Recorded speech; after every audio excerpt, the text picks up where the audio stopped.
Hello friends, আবারও চলে আসলাম আপনাদের মাঝে নতুন একটা ভিডিও নিয়ে। তো আজকে একটা সাজুগুজু করব, আর এই যে দেখতে পাচ্ছেন এই শাড়িটা পরবো। যদিও এটা তো এইদিকে মোটামুটি আমার আই মেকআপটা কিন্তু কমপ্লিট হয়ে গেছে, আর এখন হচ্ছে শাড়িটা পরবো।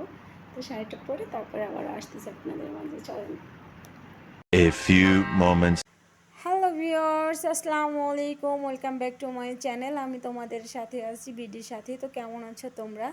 তো দেখতেই পাচ্ছ এটা হচ্ছে আমার ফাইনাল লুক, আর আমি কিন্তু একদম ছাপা সুতি একটা শাড়ি পরে চলে আসছি। তো কেমন লাগছে আমাকে তোমরা কিন্তু কমেন্ট করে জানাতে ভুলবা না। তো সবাই তো শাড়ি পরে ঘোরাঘুরি করে, আর আমি আর কি করব, আমি ঘরের মধ্যে যা করি সেটাই তোমাদের সাথে শেয়ার করব। তো চলো ফোনটা এখানে রেখে আমি হচ্ছে একটু দূরে গিয়ে তোমাদেরকে দেখাই। তো এই তো দেখতে পাচ্ছ একদম মানে কি বলবো, শাড়িটা আসলে খুবই আরামদায়ক একটা শাড়ি। এত পরিমাণ পাতলা মনে হয় না যে শাড়ি পরছি। যদিও গরমের ভিতরে তারপরেও কিন্তু আমার অতটা গরম লাগতেছিল না, বললাম শাড়িটা খুবই আরামদায়ক ছিল। তো দেখতেই পাচ্ছ এটাই ছিল আমার ফাইনাল লুক। তো কেমন লাগছে আমাকে তো সবাই কিন্তু কমেন্ট করে জানাবা। আর দেখতেই পাচ্ছ আমি আসলে এদিকে ফোনটা রেখে একটু ঢং করতেছিলাম, কিছু ছবি তুললাম। তো যাই হোক, চলো রান্নাঘরে যাওয়া যাক। সবাই তো সাজুগুজু করে হচ্ছে পার্কে যায় বা রেস্টুরেন্টে যায়, বাইরে ঘুরতে যায়, আর আমি চলে যাচ্ছি এখন কিচেনে রান্না করব।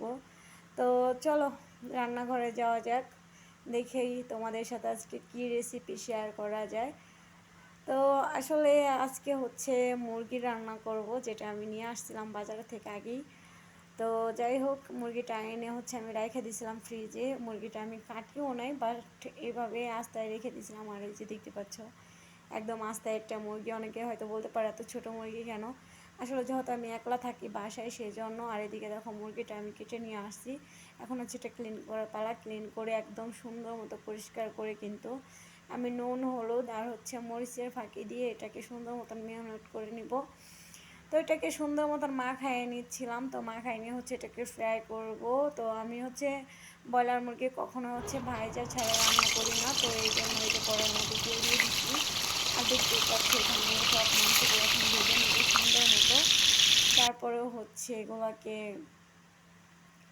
এই তো দেখতে পাচ্ছ সুন্দর মতন ভাজা হয়ে গেছে। তো এগুলাকে সুন্দর মতন ভেজে তারপর হচ্ছে উঠায় রাখবো। তো এদিকে দেখতে পাচ্ছ এগুলো সব ভাজা হয়ে গেছে, আর এইভাবে আমি সব মাংসগুলোই ভেজে নিব। তারপর হচ্ছে এই মাংসগুলোকে ভুনা করব। তো এদিকে আমি বাকি যে মাংসগুলো ছিল সেগুলো দিয়ে দিচ্ছিলাম। তো এগুলো হচ্ছে এখন একটু ঢেকে দিব, ঢেকে দিয়ে সুন্দর মতো সিদ্ধও হয়ে যাবে। আর এদিকে যেহেতু মাংসগুলো ভাজা হইতে হইতে আমি এদিকে পেঁয়াজ বা বাকি যেগুলো মশলা সেগুলো রেডি করে নিব। তো ফার্স্টে হচ্ছে এখানে আমি দুটার মতন পেঁয়াজ নিয়ে নিয়েছি। পেঁয়াজ দুটাকে হচ্ছে খোসা ছাড়াইতে যাই হচ্ছে আমি একদম পুরো মানে কি বলবো, চোখে পানি চলে আসছিল, এত পরিমাণ ঝাল ছিল পেঁয়াজগুলোর, এত ঝাঁজ মানে কি বলবো। আর পেঁয়াজগুলো দেখতে কিন্তু একদম বাংলাদেশের পেঁয়াজের মতন লাল লাল পেঁয়াজ নিয়ে আসছিলাম এইবার। এখানে পেঁয়াজগুলোও হচ্ছে আমি কেটে নিচ্ছি। তো এগুলো পেঁয়াজগুলোও রেডি হয়ে গেছে এখানে। তো দেখতেই পাচ্ছেন আমি সুন্দর মতো কিন্তু একদম মানে কেটে রেডি করে রাখছি। আর এখন হচ্ছে বাকি মশলাগুলোও সব রেডি করে তারপরে হচ্ছে আবার আসতেছি।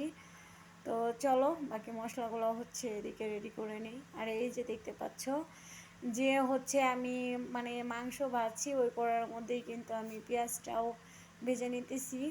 তো যেহেতু অনেকগুলো তেল দিছিলাম, আর এই তেলের মধ্যেই হচ্ছে আমি মাংসটাকে বসায় দেব। তো সেই জন্য পেঁয়াজগুলো এই তেলের মধ্যেই দিয়ে দিয়েছিলাম। আর এদিকে একটু আদা রসুনও দিয়ে দিচ্ছিলাম।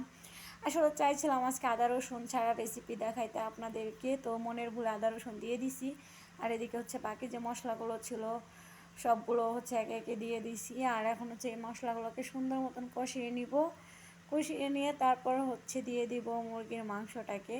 তো তার আগে এই মশলাটাকে সুন্দর মতো কষাইতে হবে। তো এদিকে আমি মশলাগুলো কষাই নিচ্ছিলাম। তো দেখতেই পাচ্ছেন একদম মনে হতেছে যে একটু লেগে লেগে যাইতেছিল। তো এখন আমি হালকা পরিমাণ পানি অ্যাড করে নিব। আর দেখেন পানিটা দেওয়ার সাথে কিন্তু সুন্দর একটা কালার চলে আসছে, মাশাআল্লাহ।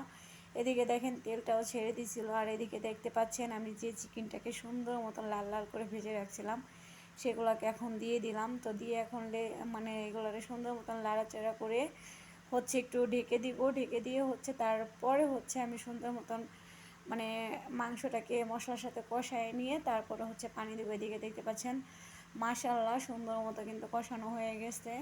তো তো আমি একটু এদিকে লাড়াচাড়া করে হালকা পানি দিয়ে দিলাম যাতে লেগে না যায়, আর একটু লেগে লেগে যাইতেছিল নিচের দিক দিয়ে, তো সেই জন্য অল্প পরিমাণ পানি দিয়ে দিয়েছিলাম। আর এদিকে মাংসটাকে রান্না করতে করতে পুরো ঘাই মেজে অবস্থা খারাপ। তো এখন চলেন কিচেনে যাই, দেখি কিচেনের কী অবস্থা। মাংসটা বসাই দিয়ে আসছিলাম, সেটার এখন কী অবস্থা ওইটাই দেখবো। চলেন কিচেনে যাই।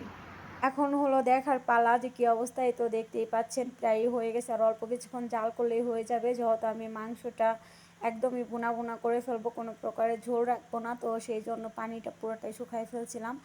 আর দেখতেই পাচ্ছেন মাশাআল্লাহ এদিকে কিন্তু মাংসটা পুরাই রেডি হয়ে গেছে, কালারটাও কিন্তু অনেক সুন্দর আসছে। আর চলেন এখন হচ্ছে খাবো, তো অনেক ক্ষুধা লাগছে, চলেন খাবার শুরু করে দিই। এদিকে আমি ভাতটা আগে থেকেই বেড়ে রাখছিলাম, যেহেতু আমার অনেক ক্ষুধা লাগছে, যেহেতু ভাতও গরম ছিল। তো এদিকে মাংসটাও নিয়ে নিচ্ছি, এখন হচ্ছে ট্রাই করে দেখবো কেমন হয়েছে। তো চলেন খাওয়া শুরু করি, বিসমিল্লাহ বলে খাওয়া শুরু করে দিলাম। তো মানে কি বলবো, জাস্ট মানে সুপার টেস্টি এক কথায়। তো যারা এতক্ষণ কষ্ট করে আপনাদের মূল্যবান সময় নষ্ট করে ভিডিওটা দেখছেন, সবাইকে অসংখ্য ধন্যবাদ। ভালো থাকবেন, সুস্থ থাকবেন, দেখা হবে পরবর্তী ভিডিওতে। আল্লাহ হাফেজ।